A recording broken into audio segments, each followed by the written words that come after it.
Hi, Shawn Ravenfire here, once again, picking up where we left off. We are pulling out philosophical arguments out of a hat to see if there's a God or not.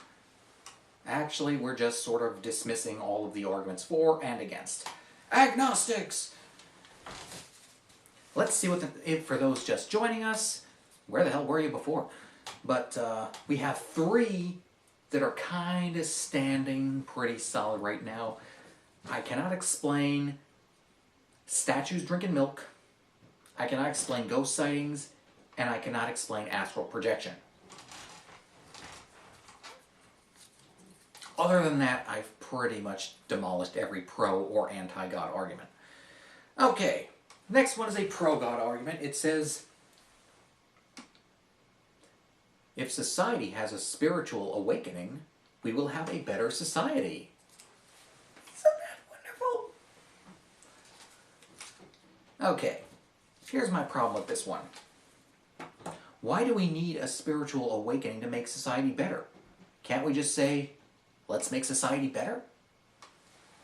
Can't we just say, everybody be a good person now? Well, no, because what if somebody doesn't want to be a good person?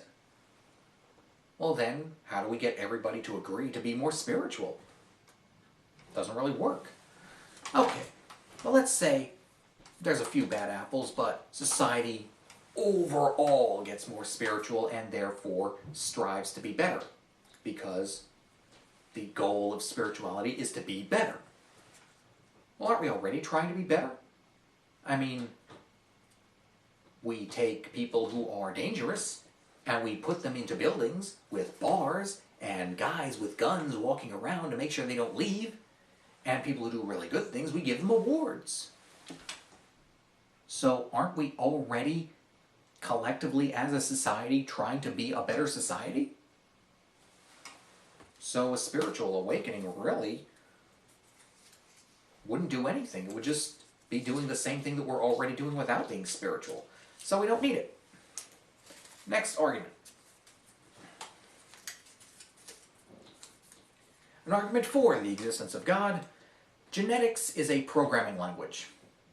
Kind of like a computer language.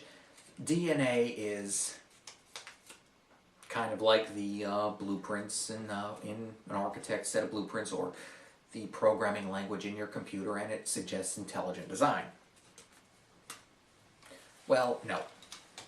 If it all came into existence at once, I would say, yeah, somebody had to program that. But the fact is, was that a mouse? Yeah, I got mice in here sometimes. I catch them in those little live traps and release them outside, and they always seem to get back in again. Huh. Anyway, so you take the DNA. We didn't start out with a complete set of DNA, like a complete set of human DNA or a complete set of mouse DNA.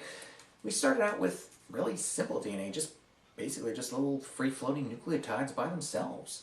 And we can see them showing up in random patterns, under laboratory conditions.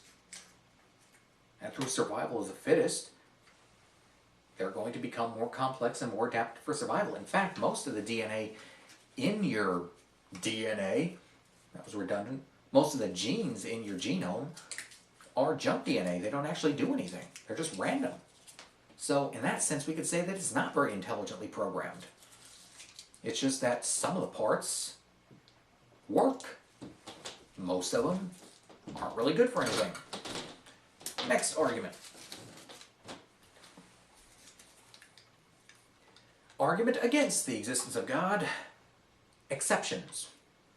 God is everywhere except hell. God controls everything except the devil. If God is all-powerful, why are there exceptions? Okay, first of all, once again, that ceiling. First of all, once again, we're dealing with a very Abrahamic interpretation of God. We are dismissing all of the alternative interpretations. Second of all, this really sounds similar to the paradox of, could God create a rock so heavy that he couldn't lift it? I mean, if God is everywhere, couldn't he create a place that he isn't? If God controls everything, can he create something that he doesn't control? It's pretty much the same thing as, could God create a rock so heavy that he couldn't lift it? And I would have to say that the answer is probably yes. For the simple reason that if you are all-powerful and perfect, which has its own series of contradictions. That is a mouse. Where are you going? I have to catch you again. If you are all-powerful, you cannot contradict yourself. You cannot change, if you are always right, you cannot change your mind. So if I am all-powerful and I say, I can't lift that rock, if I lift that rock, it'll mean that I'm wrong. I was wrong when I said I couldn't lift it. So therefore, I would be compelled by my nature not to be able to lift it in spite of how powerful I am. And likewise, if I create a place and say, I'm not going to be in that place, I cannot be in that place. It makes perfect sense. There is no contradiction there. There are a lot of other contradictions, like being all-knowing and conscious. That doesn't seem to make any sense. I mean, how could you be a conscious being if you're all-knowing? If you're all-knowing, you would have to know every thought you're going to think before you think it, which means that you don't have to think it, which means that your brain, or at least your consciousness, is not moving forward. And if your consciousness is not moving forward, then you are not thinking. It's kind of like traversing distance if you're everywhere at once. You can't do it. Likewise, you can't think if you can't learn, and you can't learn if you know everything. So that's a contradiction, but that's not the contradiction we're talking about. And once again, even that one applies only to an omniscient God, not a limited God, which is also a possibility which must be considered. Another argument against religion, not against God specifically, but against religion in general, is Republicans.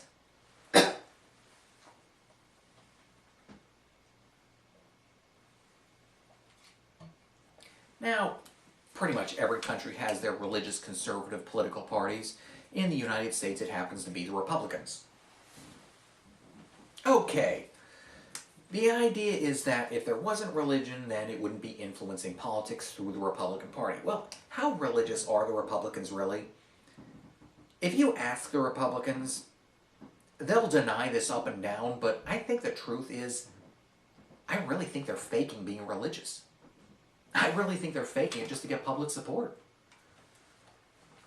I mean, you're telling me that people graduate from Harvard Law believe in creationism? Really? Really? Really? I don't think so. And besides, one of the big things that they keep coming up with is they're going to not allow gay couples to get married. Starting when?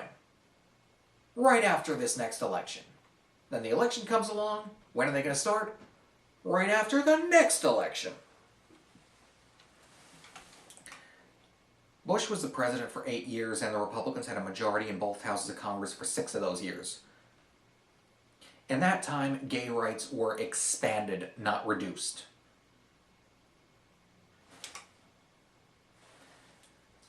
Republicans only say they're anti-gay when they're running for re-election or running for office.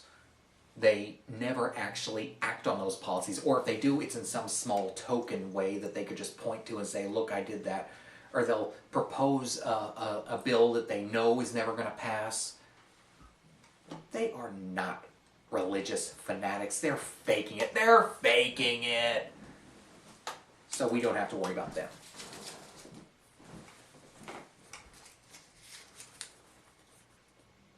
Another argument against religion specifically, religion hurts education.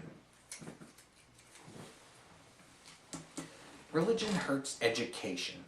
Well, let's see. I went to a public school for a few years. Then I went to a Catholic school for a few years. And I gotta be honest with you, I learned more about science in the Catholic school than in the public school. Public school was trying to be political. The Catholic school was making money off of tuition fees, and which meant that they wanted as many of their kids to go to college and get successful jobs as possible. So they weren't going to hurt education. They weren't going to stand in anyone's way. Religion hurts education. Think about this. During the Dark Ages,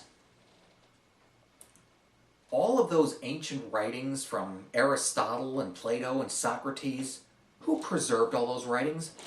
Monks. Religion hurts education? Really?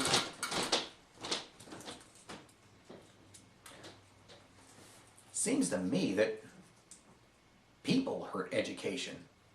No Child Left Behind hurts education. Boring classrooms and teachers hurt education. Dumb kids hurt education. Religion just kind of is there. Doesn't really stand in the way. People say that, so many people don't know how old the earth is.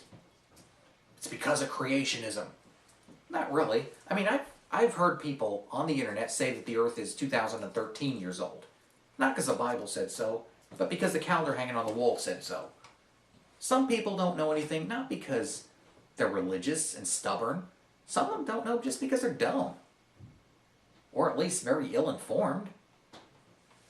I mean, maybe the people who don't know science, maybe they just don't know it. I mean, we assume that any person who doesn't know the age of the earth, we assume that we showed them all the data and all the evidence and they stubbornly refuse to accept it. But I think most of them just never saw the data. Most of them were just never shown that information. I think the real thing that's hurting education is just we have a really bad education system in this country. It's got nothing to do with religion.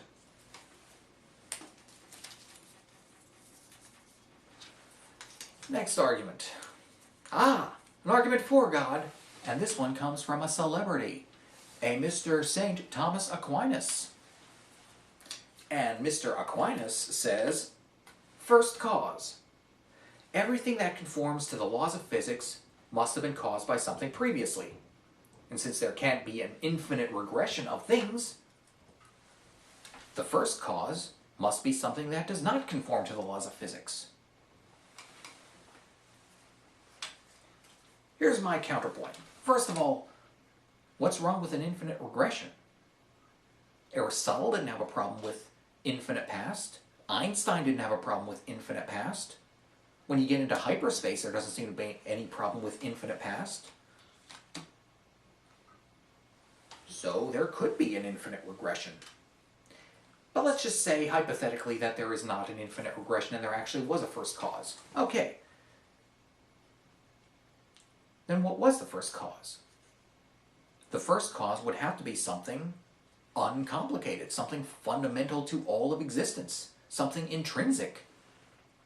Something intrinsic would have to be something simple, and something simple could not be intelligent because intelligence requires complexity.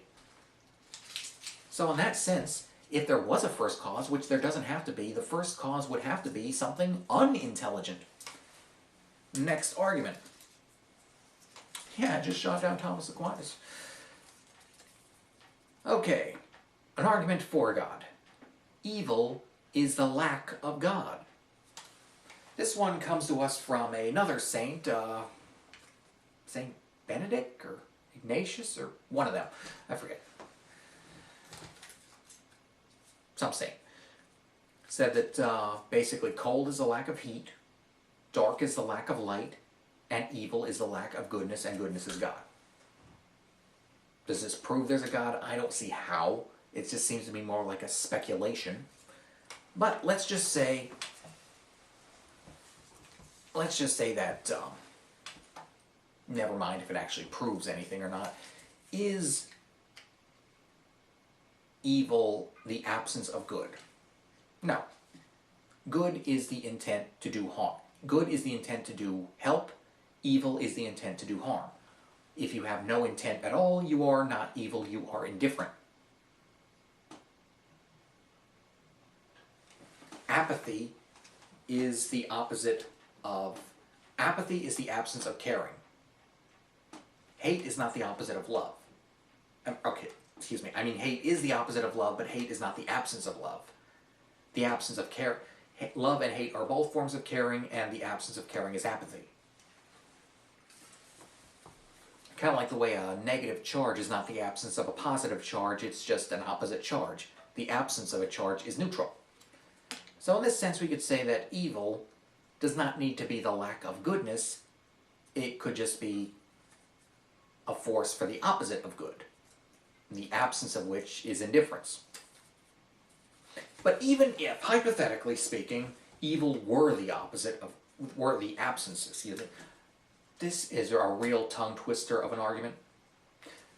Even if evil were the absence of good, why would it have to be the goodness of God? That would not be required. Could be just goodness by itself without God. There's no reason why it would necessitate God to be there. And besides, even if, even more hypothetically, evil is the absence of God, isn't God supposed to be everywhere? How could he be everywhere but not be there? Or is he everywhere just in varying degrees? Anyway, it doesn't actually prove anything. It's just an academic speculation. It doesn't actually prove anything at all. At all.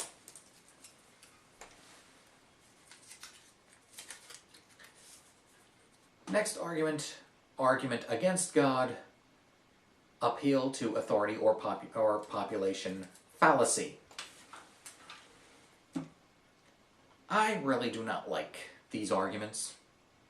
These, oh, I caught you in a fallacy, therefore you're wrong. Here's my problem. If appealing to authority is a fallacy, who says it's a fallacy?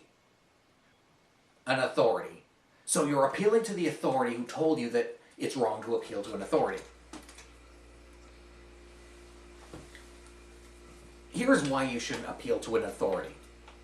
An authority might be wrong. Well, an authority might be right too. They say you shouldn't appeal to the masses, the population. Why? Because the population might be wrong. Well, the population might also be right.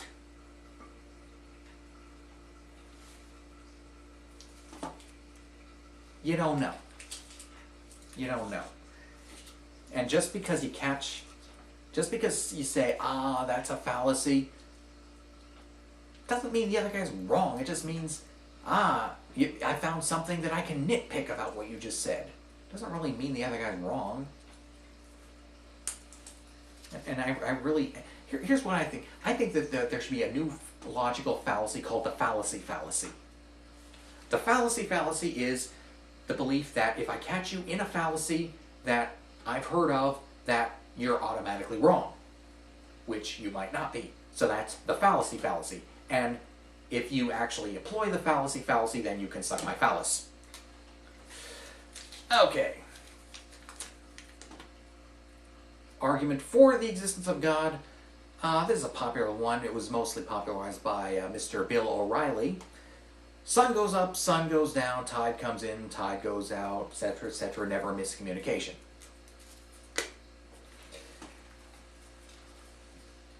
I don't think that Mr. O'Reilly is really saying that God is physically lifting the sun up and down and moving the tide in and out. I think really his point is just that the cycles of nature are regular and predictable, and that suggests some form of order. And therefore there must have been an intelligence to create this type of order. Well, here's the problem. It's not that ordered. Yeah, the sun goes up and comes down now. But the Earth's rotation is slowing down. Eventually the sun's not going to come up. Or if it's up, it's not going to go down. It's going to stop. Not anytime soon, but eventually it is going to stop. Tide comes in, tide goes out. Why? Gravitational pull of the moon. The moon is getting further away from the Earth. Very, very slowly, but gradually the moon is getting further away from the Earth. Eventually the tide's not going to come in. Is that a miscommunication? Thing is, some things in nature appear to be regular. Some things are not very regular, like lightning or tornadoes. I mean, they're pretty unpredictable. But a lot of things in nature seem to be fairly regular. But that's only because our lifespans are so short. Think about it. A tree grows, changes, it's never quite the same. Now imagine you're a bug living on that tree, and you only live for a couple of days. You're going to say, wow, this tree never changes. It's always been this way and it always will be. My entire life, this tree has never changed anything about it. That leaf has always been there. That branch has always been that size. This tree never changes. Well, a human could say, oh, I remember when that tree was a lot smaller. Oh, the leaves are falling off. Oh, the leaves are growing back. The leaves are changing color. But a bug wouldn't notice these things because a bug lives a much shorter lifespan. So really the reason why we don't see changes to the positions of the continents or the length of a day or the distance to the moon or the height of a tide is because we just don't live long enough to notice these changes around us. There is chaos. A lot of chaos. And the orderly things are just very, very slow chaos. So the ordered universe argument just doesn't hold up. Next. Evolution. An argument against the existence of God is that there is evolution. This is stupid. Because like I said, there is only a very small minority of people, not just in the world today, but in the history of the world, who feel that God and evolution are incompatible with one another.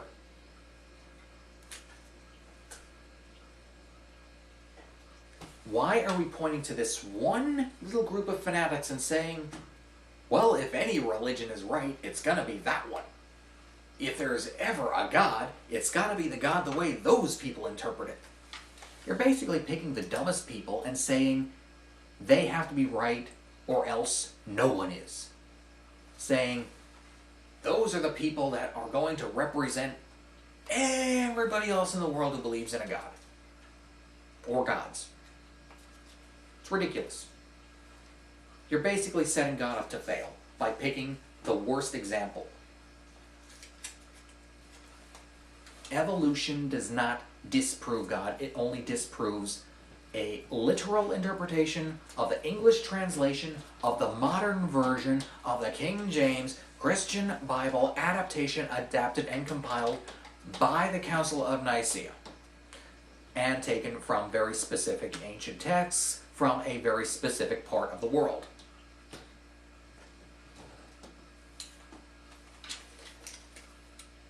That doesn't have to be right for there to be a God, and the fact that it's wrong doesn't mean there isn't a God. Simple as that. In fact, most of them, the largest religion in the world today is Catholics. They don't take that shit literally. They don't take the creation story literally. Are they just a fringe group? Are they just sitting on the fence? This more recent fundamentalist movement?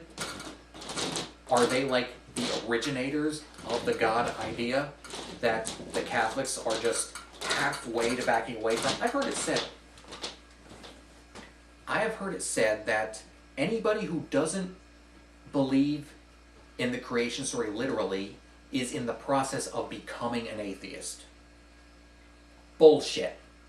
Because not everybody was taught to take it literally in the first place. Also, one thing that is a pet peeve of mine is when people try to argue that evolution is real and they do it badly. There are scientists, there are anthropologists, there are experts who can explain the evidence of evolution much more clearly than you can. But it really bothers me when somebody who doesn't know how evolution works tries to explain how it works and gets it wrong. And I've already said to somebody, that's not how evolution works. I tried to correct him, and he said, well, that's beside the point. I was like, no, it's not. No, it's not beside the point, because you're giving the creationists ammunition to use against science. If you present science badly, some creationist somewhere is going to quote you on that and say, oh, this is what all people who believe in evolution say, and this is wrong.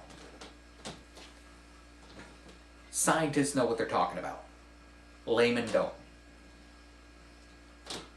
I've heard people say that evolution is real because it's obvious. Well, if it's obvious, how come Aristotle didn't know about it? How come Ben Franklin didn't know about it? How come Isaac Newton didn't know about it? It's not obvious. Okay? It seems obvious to you because you learned it when you were a kid. Okay? If nobody told you, you wouldn't figure it out. If nobody told you the earth was round, you wouldn't be able to figure it out on your own. I don't think I could. I'm not a dumb guy, but I don't think that I could figure out the earth was round if you didn't tell me. I've heard people say evolution makes more sense because if you start with two people, we'll all be inbred and retarded. I've heard this argument several times. If you start with two people, then their kids would have to be inbred, and inbreeding makes you retarded. That's stupid. First of all, inbreeding doesn't make you retarded. It just increases the likelihood of inheriting a recessive gene. Could be the gene for retardation. Could be the gene for having 6 toes on one foot. Could be the gene for being colorblind. Could be the gene for, having one ear bigger than the other one. Could be anything. Could be any number of things. Or it could be just a recessive gene that doesn't even do anything. Could be one of the junk genes. Second of all, evolution doesn't start with everybody evolving at the same time. There is inbreeding. There is a small isolated gene pool of mutants that survive. It's important for evolution. In fact, you don't have enough people in the world to be your ancestors if you're not inbred. Okay? You go back in time 1,000 years. Think of this. You have 2 parents. 2 parents means 4 grandparents. 4 grandparents means 8 great-grandparents. 8 great-great-grandparents means 16 great-great-grandparents. You keep increasing that number, you alone would have more ancestors in the Middle Ages than there have ever been on the earth in the entire history of the world. Unless somebody is occupying more than one branch of the family tree. That's just how it works. That's just how it works. So yes, evolution is real, but it's not real for any of the reasons that you're saying. Okay? It's real for the reasons that the scientists are saying, not for the reasons that the idiot on the street is saying. And I saw this one guy wearing a hat. I saw a guy on TV wearing a hat that said evolutionist. Because he's a guy who believes in evolution. Fucking idiot, man.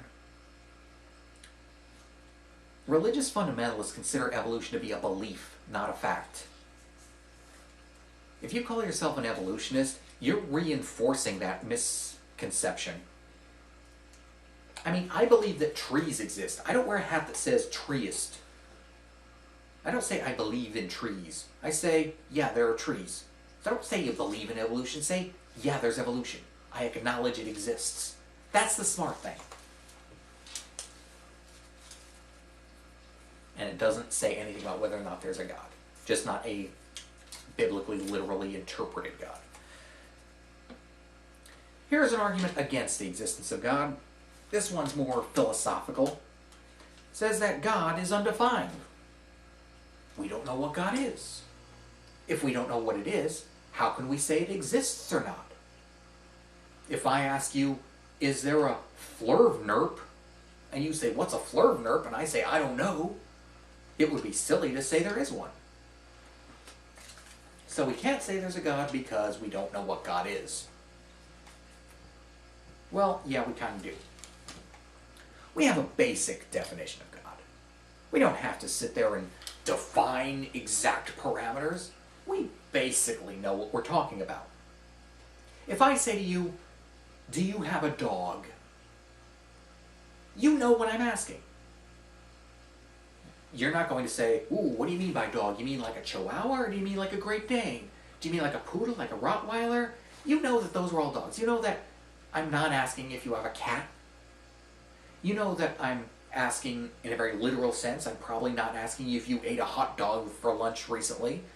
Or, you're not going to say, oh, I have a dog, I have 2 dogs, my feet hurt because I'm walking and my dogs are barking.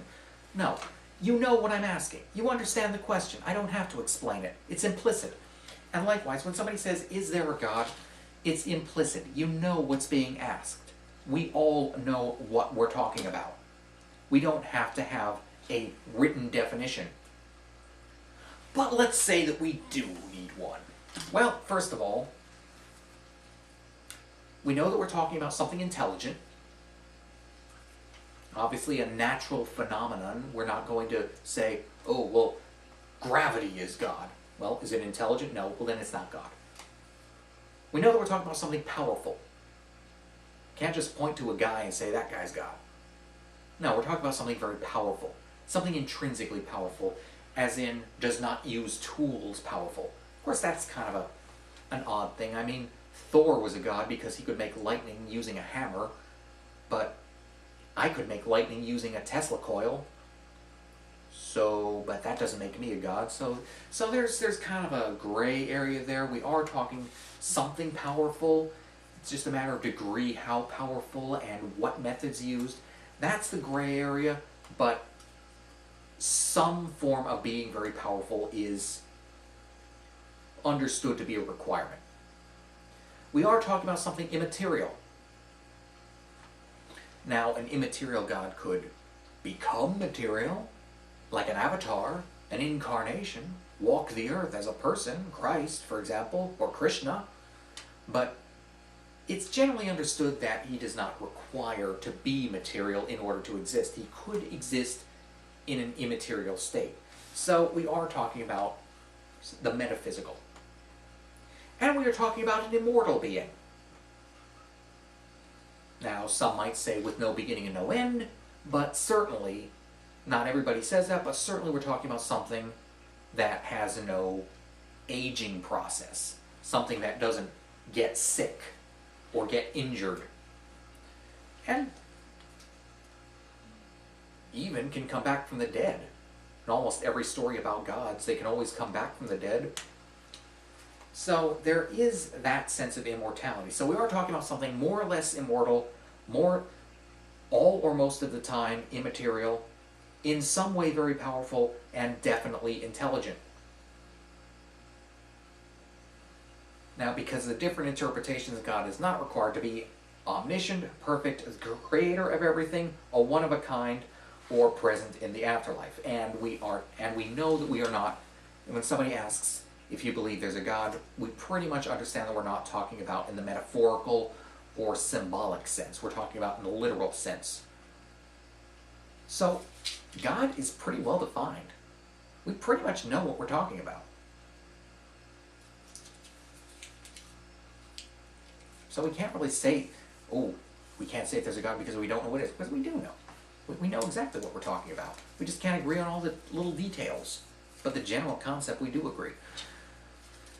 Next argument.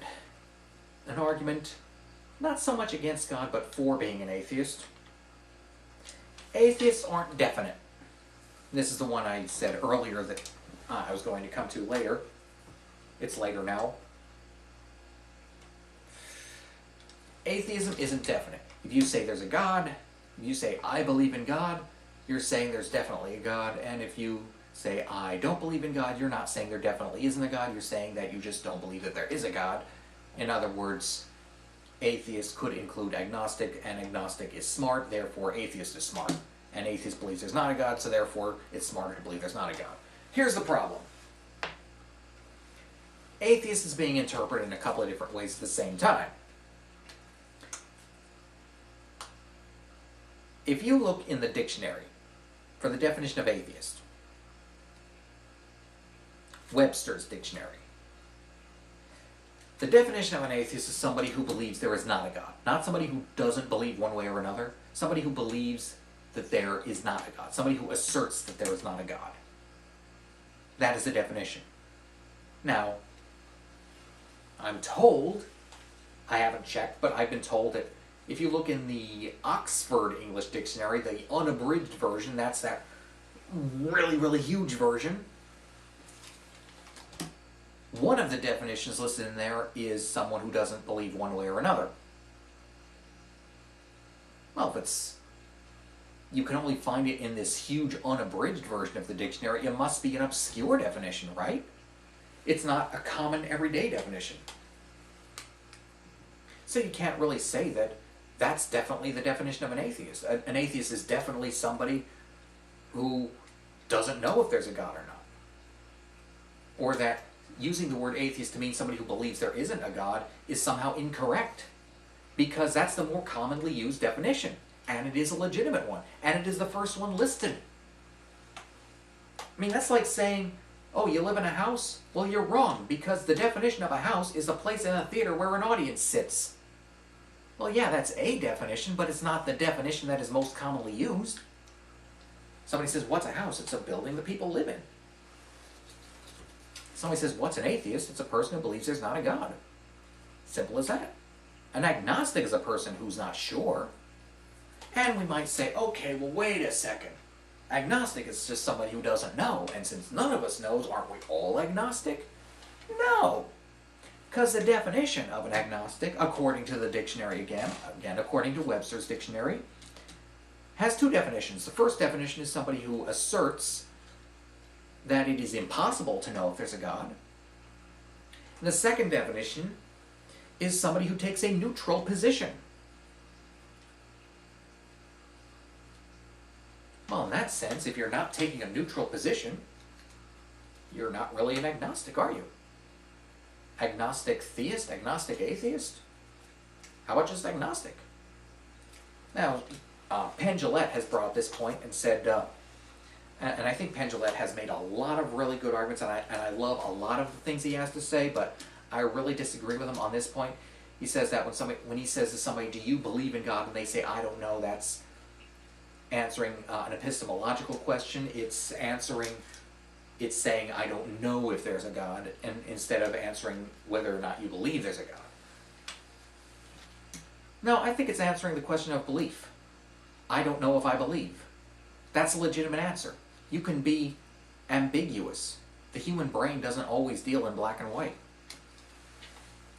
Let's say that you've been dating somebody for a while. You've gone out for a few times and things seem to be going well and you have very strong feelings, and then I say to you, hey, you think you're in love?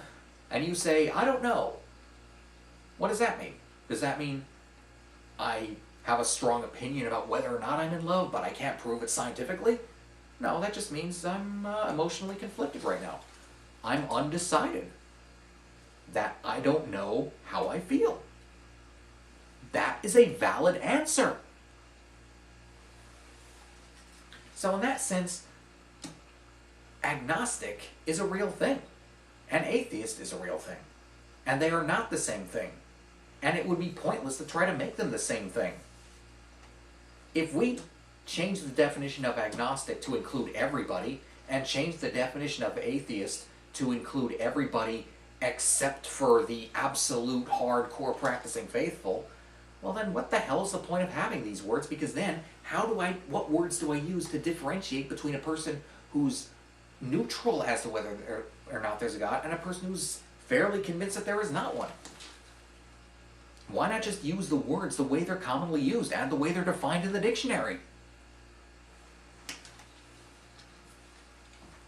People sometimes say, well, if you define the words back from their word origin, you trace the etymology of the words, never mind the etymology, what's their definition now? I mean, the word rape comes from the word meaning take. But that doesn't mean that if I take something, I'm a rapist, does it? Words mean what they mean now, not what they could be interpreted to mean based on their origins.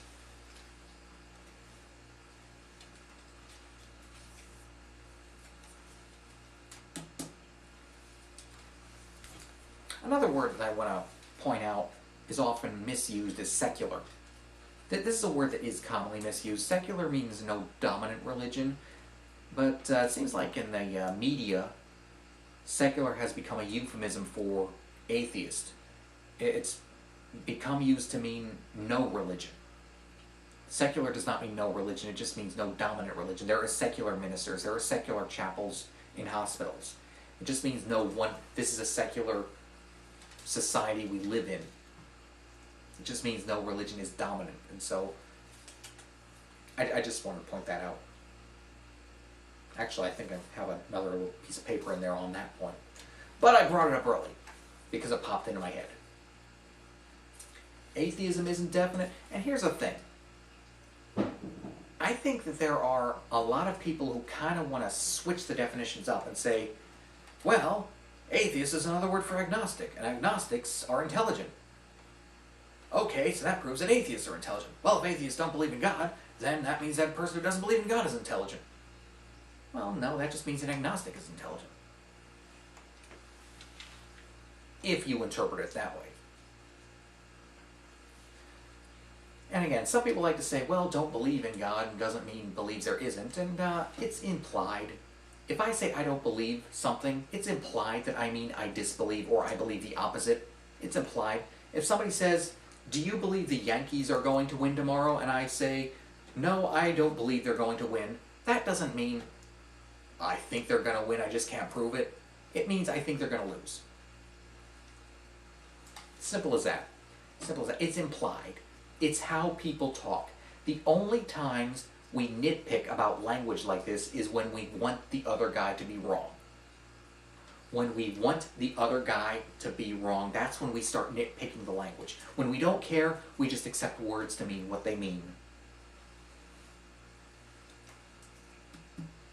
And another one is belief. A lot of people like to say, well, you know, belief is, you can't really believe anything because you can't be certain of anything. Belief doesn't mean certain. Here's the way I describe it. Belief is confidence.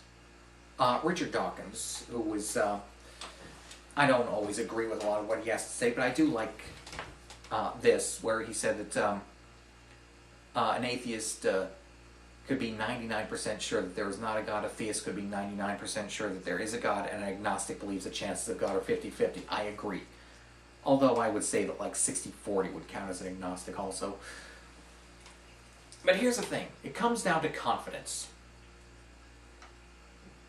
Do I think it's going to rain today? Here's the issue. Am I going to carry an umbrella? If I say I don't know if it's going to rain today, but I'm not going to carry an umbrella,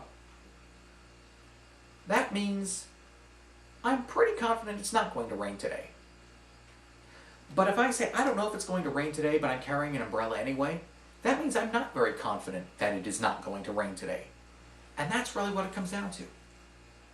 Are you confident? If you are confident that there is a God, then you are a theist. If you are confident that there is not a God, then you are an atheist. And if you are not confident either way, then you are an agnostic. Simple as that. These are the words that we should be using to define ourselves. It's just so much easier than nitpicking about semantics. Oh, well, atheist, the means God, and a means, it doesn't mean anti, it means not, and agnostic, gnosis means knowledge, and this means this, and this means that. What's the point of that?